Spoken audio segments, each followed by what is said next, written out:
Hola, soy Laura Fernández y están escuchando ¿Qué es la vaina podcast?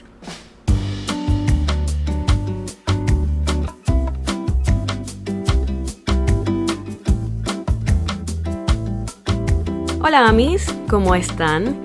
Gracias por acompañarme de nuevo. Por fin volví a mi podcast después de estar 3 meses sin poder hacerlo. Y la verdad es que me pasó de todo. O sea, empezando porque si ya eran oyentes frecuentes, probablemente se dieron cuenta de que cambié la música del inicio y fue porque tuve problemas de derecho de autor, aunque la conseguí de una página que se supone que no tiene derechos de autor. Tocó cambiarla y hasta que le invierta a una identidad sonora, espero que no tenga más problemas de derechos de autor. Esa fue la primera cosa que pasó en esta serie de eventos desafortunados. En verdad, eso estuvo súper suave. Pero después se me dañó mi computador. Y pues lo llevé a iShop, que fue donde lo compré, y me dijeron, sí, el arreglo cuesta 2.400.000 pesos. Y yo no iba a pagar ese dinero. Además de que el computador es nuevo. En ese momento tenía 1 año y 6 meses. Así que la garantía se le había acabado 6 meses antes de que lo llevara. Y Dios mío, o sea, yo fui la que estuvo llorando en el centro comercial por un computador. Pero bueno, conseguí a otra persona que me lo arreglara. Se demoró como 1 mes, pero al parecer quedó perfecto. Y diciendo esto, me doy cuenta que tengo pendiente, y si les interesa, de hacer un episodio de la obsolescencia planificada o programada, porque ahora las cosas se dañan muy rápido. Y por cierto, ayer se me dañó la nevera, o sea, a mí se me daña todo. Se me están descongelando las carnes en este momento, pero el podcast debe seguir. Resumen final de lo que ha pasado los últimos meses. Cumplí 25 años, se supone que ya se desarrolló mi lóbulo frontal y voy a tomar buenas decisiones, pero yo creo que todavía no se ha terminado de desarrollar y me faltan como 10 añitos más. A los 35 volveremos a revisar si ya está totalmente hecho y terminado. Segundo, tenemos taza oficial de ¿Qué es la vaina podcast? Esto me lo regalaron mis amistades cuando cumplí años y se las voy a describir a las personas que están escuchando y no están viendo en YouTube. Es una taza, una taza blanca que dice una mujer con opiniones y un podcast para compartirlas, que me encanta. Y además usaron los colores que tengo en mi logo. Está súper cute, así que taza oficial. Y última cosa es que cuando dejé de hacer el podcast era marzo y estaba haciendo episodios dedicados al mes de la mujer. Todas las temáticas iban a ir por este lado. Entonces ahí ya pueden ir adivinando de qué va a tratar el episodio de hoy. Además de probablemente por el título, pero bueno, ahí van adivinando. Y no puedo desaprovechar esa investigación, así que hoy la vamos a usar.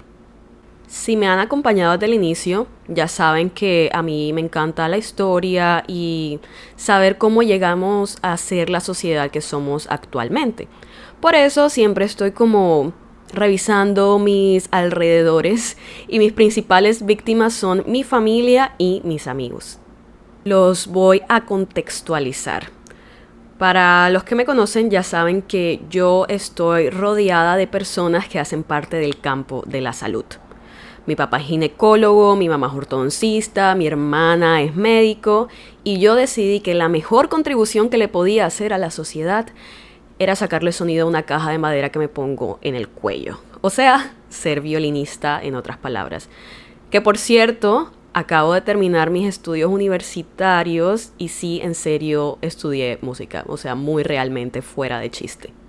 A pesar de que estudié música, la medicina siempre me ha parecido muy interesante, pero no la estudiaría ni porque me paguen mucha plata y creo que mis papás siempre tuvieron eso muy claro.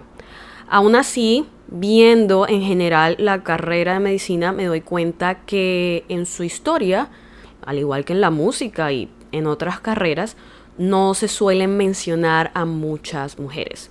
Por eso hoy me quiero enfocar en una. Entonces, en el episodio de hoy vamos a ver qué es la vaina con Elizabeth Blackwell, la primera mujer en recibir un título médico en Estados Unidos. Antes de comenzar, te recuerdo que yo no soy una investigadora profesional, simplemente me gusta aprender y compartir esta información contigo. Para darle inicio a esta historia nos tenemos que ir a Inglaterra al año 1821.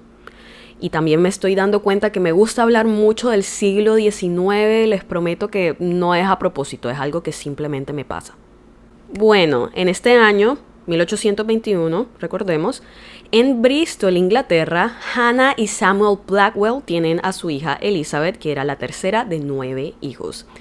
Y sus papás eran como chéveres porque intentaron siempre asegurar que tanto sus hijas como sus hijos disfrutaran de una buena educación y de igualdad de oportunidades. O sea, genial, espectacular, eso no era común, todavía no sigue siendo tan común. Así, a modo de chisme, hablemos un poquito más sobre el papá, o sea, Samuel Blackwell. Este señor estaba en el negocio del azúcar, así que supongo que era venderla y producirla y todo eso. Resulta que el azúcar era producida mediante el trabajo de personas esclavizadas. Y irónicamente, Samuel Blackwell era abolicionista, o sea, una persona partidaria de que se acabara la esclavitud. Entonces esto le causaba mucho conflicto, no se podía mirar al espejo ni nada, supongo, no estaba ahí. Por eso, en 1832, él coge a todos sus pelados, a su familia y se va a Estados Unidos con la esperanza de mejorar su negocio porque no le estaba yendo muy bien y también cambiar la producción de azúcar no usando la caña de azúcar sino la remolacha azucarera y así no usar el trabajo de personas esclavizadas.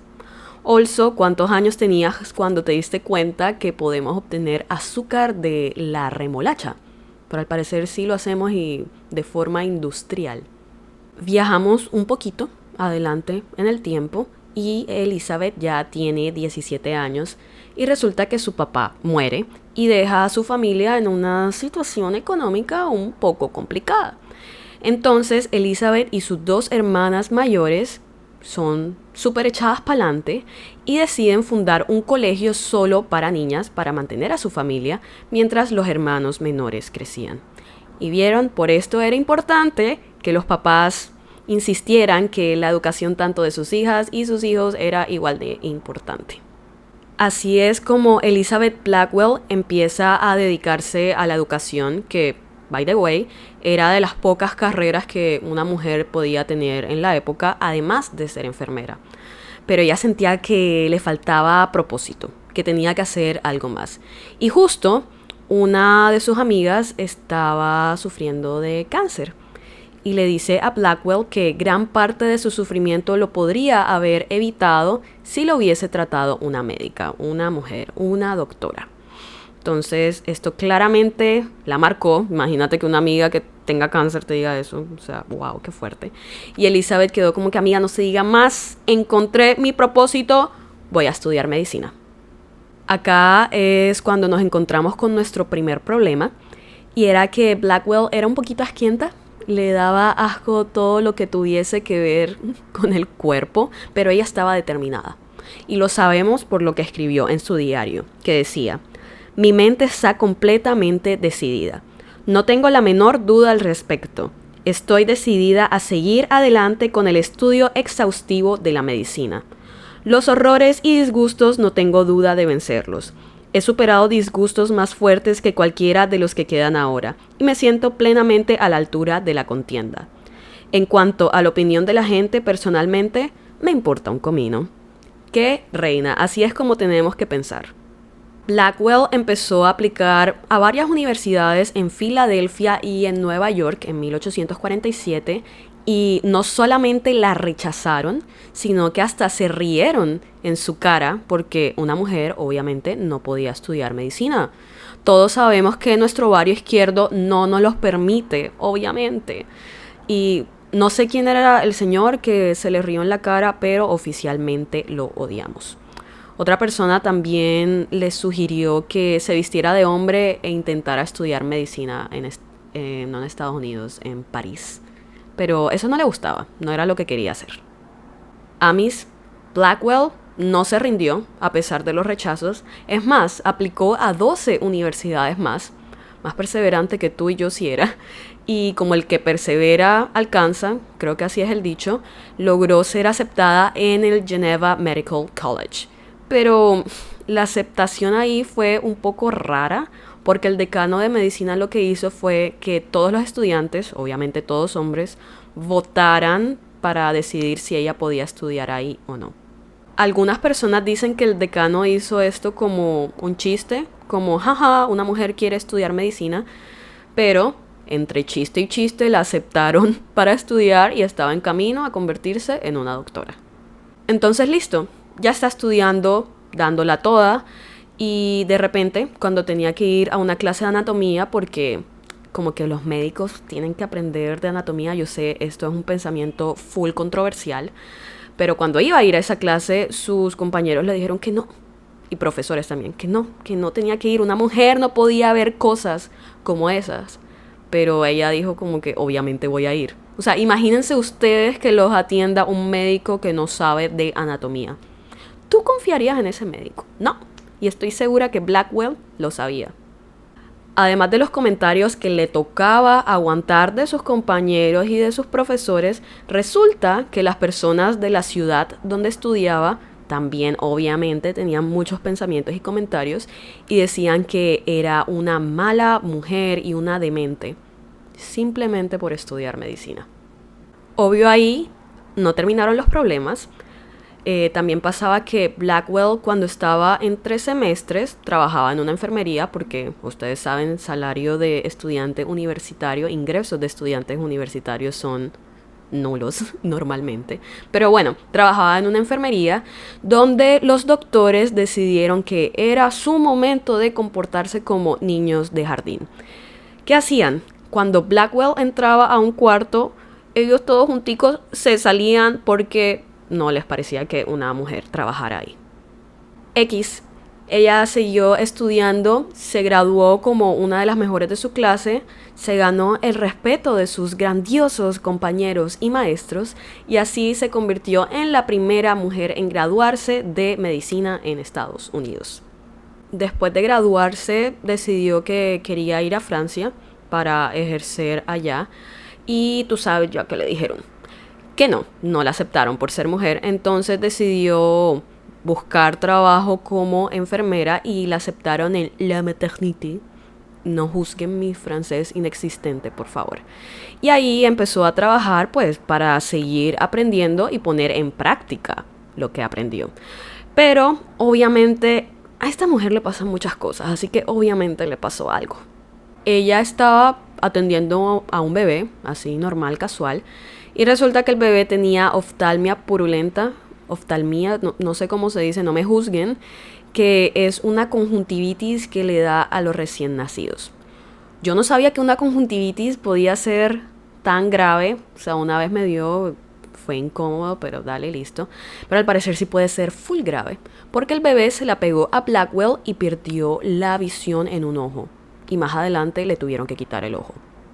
Y hasta ahí llegaron sus esperanzas de convertirse en cirujana.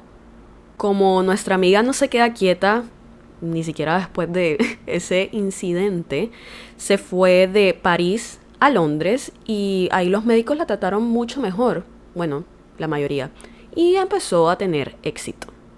Algo que me parece espectacular es que en Inglaterra conoció a Florence Nightingale, y créanme que este es otro personaje, también entra a la lista de episodios que tengo que hacer, literal, uno solo de ella.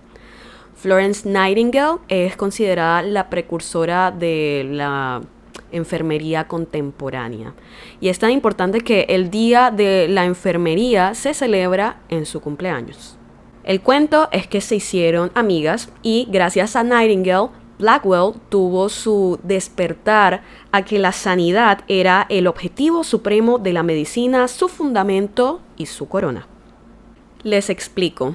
Antes no se tenía la costumbre de lavarse las manitas. Entonces los doctores hacían cosas como diseccionar un cadáver e inmediatamente, sin lavarse las manos, ir a atender un parto. Y debido a estas cosas, pues, varias personas se morían. Es más, si ibas a un hospital a que te atendieran, tenías de 3 a 5 veces más probabilidad de morirte que si te atendían en casa. Literalmente ibas a morirte al hospital. Además de que varios de los pacientes no tenían ventilación en sus habitaciones ni acceso a agua limpia. ¡Ew! ¡Qué asquito! Cuando algunos doctores de la época intentaban decir, ¡hey! ¿Qué tal si nos lavamos las manos y mantenemos el hospital limpio? Les terminaba costando su carrera. O sea, y ellos solo buscaban el bien común. Y esto me recuerda mucho a lo que yo decía en mi episodio anterior, de que cuando se introdujeron los cinturones de seguridad a los carros, mucha gente puso resistencia. O sea, en verdad, la gente está muy loca. Volvamos a la historia. Florence Nightingale vino y le dijo a Blackwell, hey, las dos somos unas cracks. ¿Qué tal si unimos fuerzas y te vuelves directora de mi escuela de enfermería? Pero Blackwell dijo que no, y de ahí en adelante su amistad fue muriendo. En verdad que sad. Las dos eran unas reinas, habrían podido hacer muchas cosas. Acá creo que vale mencionar que cuando Blackwell llegó a Inglaterra era idolatrada por las feministas, por las sufragistas, estas personas que lucharon por el derecho al voto femenino. Pero nuestra amiga era ambivalente en cuanto a la causa femenina, lo cual me parece bastante irónico. O sea, ella no se decidía que si sí o que si no, pero es irónico dado a todo lo que ella luchó para poder estudiar medicina. Pero bueno, esto lo vamos a analizar más adelante. Después de Inglaterra, se devuelve a Estados Unidos. Esta mujer sí viaja. Pero bueno, llega a Estados Unidos y se da cuenta que el término female doctor, que en español sería doctora mujer, y no tiene mucho sentido, pero este término era mal visto, porque una, entre comillas, doctora mujer era considerada una abortista en la época y no estaba bien visto. Debido a lo anterior, lo de doctora mujer, a Blackwell le costó mucho conseguir trabajo, entonces decidió recaudar fondos para abrir su propio hospital, o enfermería, que se llamaría Enfermería para Mujeres y Niños de Nueva York, que abrió sus puertas en 1857.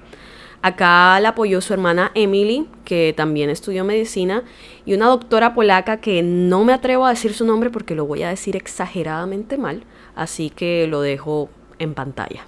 Al parecer, en la enfermería para mujeres y niños de Nueva York atendían sobre todo a personas de bajos recursos, a quienes no les importaba si les atendía una mujer o un hombre, o sea, literal, por favor, solamente atiéndame. Y así fue como en su primer año llegaron a atender casi 1,000 pacientes. Otra cosa genial de este lugar es que también servía como escuela de enfermería y las mujeres que se estaban graduando de medicina, que cada vez crecían más en número, tenían un lugar para llegar y trabajar y seguir aprendiendo. ¿Y tú sabes qué hizo nuestra amiga a continuación? Así es, se fue de viaje otra vez. Bueno, era más bien trabajo. Se fue a Reino Unido a recaudar fondos para su hospital. Y cuando regresó, lo convirtió en una facultad de medicina para mujeres, con el primer plan de estudios de 4 años en Estados Unidos y una experiencia clínica mucho más rigurosa de las que tenían las otras facultades. Literal, hay que ponerle una corona porque es una reina. Dato curioso. Cuando estaba en Inglaterra, aprovechó para inscribirse en el registro médico, para ser reconocida como médica allá, y esto lo pudo hacer por medio de un hueco legal que reconocía a los médicos con títulos extranjeros, pero no especificaba si tenían que ser hombre o mujer. Literal, solo decía que reconocía a los médicos con títulos extranjeros. Entonces ella aprovechó y se inscribió. Pero cuando se dieron cuenta de esto, obviamente cambiaron las reglas de una vez para que ninguna otra mujer se atreviera a hacerlo. Bueno, volviendo al tema. 1 año después de abrir su facultad de medicina, Blackwell se devuelve a Inglaterra, probablemente porque se peleó con su hermana, y pasa el resto de sus días allá, en Inglaterra. Se aleja de la práctica y se dedica a la defensa de la salud pública. Acá es donde entramos a nuestro punto de análisis que les comenté anteriormente. Miren, Elizabeth Blackwell hizo cosas grandiosas por las mujeres, o sea, ella fue una de las personas que les abrió paso en el mundo de la medicina. Esto no significa que fuera feminista o que fuera una persona perfecta ni nada. Es más, parecía que ella era una persona bastante compleja, como en verdad todos lo somos. Pero, personalmente, se me dificulta mucho entender cómo, con todo el trabajo que hizo Blackwell, no era muy partidaria del movimiento sufragista ni del voto femenino, porque decía que primero las mujeres se tenían que liberar ideológicamente de los hombres antes de votar. Y pues diciéndolo uno puede hasta creer que tiene sentido, pero la verdad esta es una excusa que he visto mucho cuando hubo este debate de si dejar o no a la mujer votar. De una vez se creía que la mujer ya estaba influenciada por el hombre y no iba a votar, digamos, por sí misma. Otra cosa es que a pesar de trabajar con otras doctoras, con otras mujeres, al parecer era extremadamente crítica con ellas. Le voy a dar el beneficio de la duda y decir que solo buscaba la perfección, pero parece que sí era pesadita. Siguiendo con el análisis, Blackwell también era una defensora de la educación sexual, mientras fuese dentro del matrimonio, pero aún así, wow, porque hay personas en esta época, en el 2024, que no apoyan la educación sexual. Y estamos hablando de una persona que hizo esto en mi siglo favorito, o sea, el siglo XIX. Pero, por otro lado, para combatir el sífilis, como que propuso una ley que atacaba a las trabajadoras sexuales, pero no buscaba a las personas que las contagiaban. También se mostró escéptica ante la vacunación, la teoría de los gérmenes, nuevas técnicas quirúrgicas por considerarlas muy invasivas, que, bueno, yo no soy doctora, claramente, entonces no te puedo decir si eran invasivas o no, además de que no sé cuáles eran, pero sí me parece muy raro cómo ella creía mucho en la sanidad, en la limpieza, pero no creía en los gérmenes. Eran otros tiempos, supongo. Y así, contándote lo bueno y lo malo, es que voy cerrando la historia de Elizabeth Blackwell. A mí, llegamos al final del episodio de hoy, de este episodio de regreso. Espero lo hayas disfrutado. Cuéntame qué te pareció y también dime si crees que me faltó algún dato o me equivoqué en algo. Pero recuerda que por favor deja un comentario que sea amable. En la descripción de YouTube estoy dejando todas las referencias de donde saqué la información. Entonces, si estás escuchando desde Spotify, Deezer, inserta acá otras aplicaciones de audio, ya sabes a dónde puedes ir para leer las referencias. Gracias por acompañarme en mi retorno. Nos vemos la próxima semana con otro episodio. Y les recuerdo que estuvieran escuchando ¿Qué es la Vaina Podcast? Y yo soy su host, Laura Fernández. ¡Chao!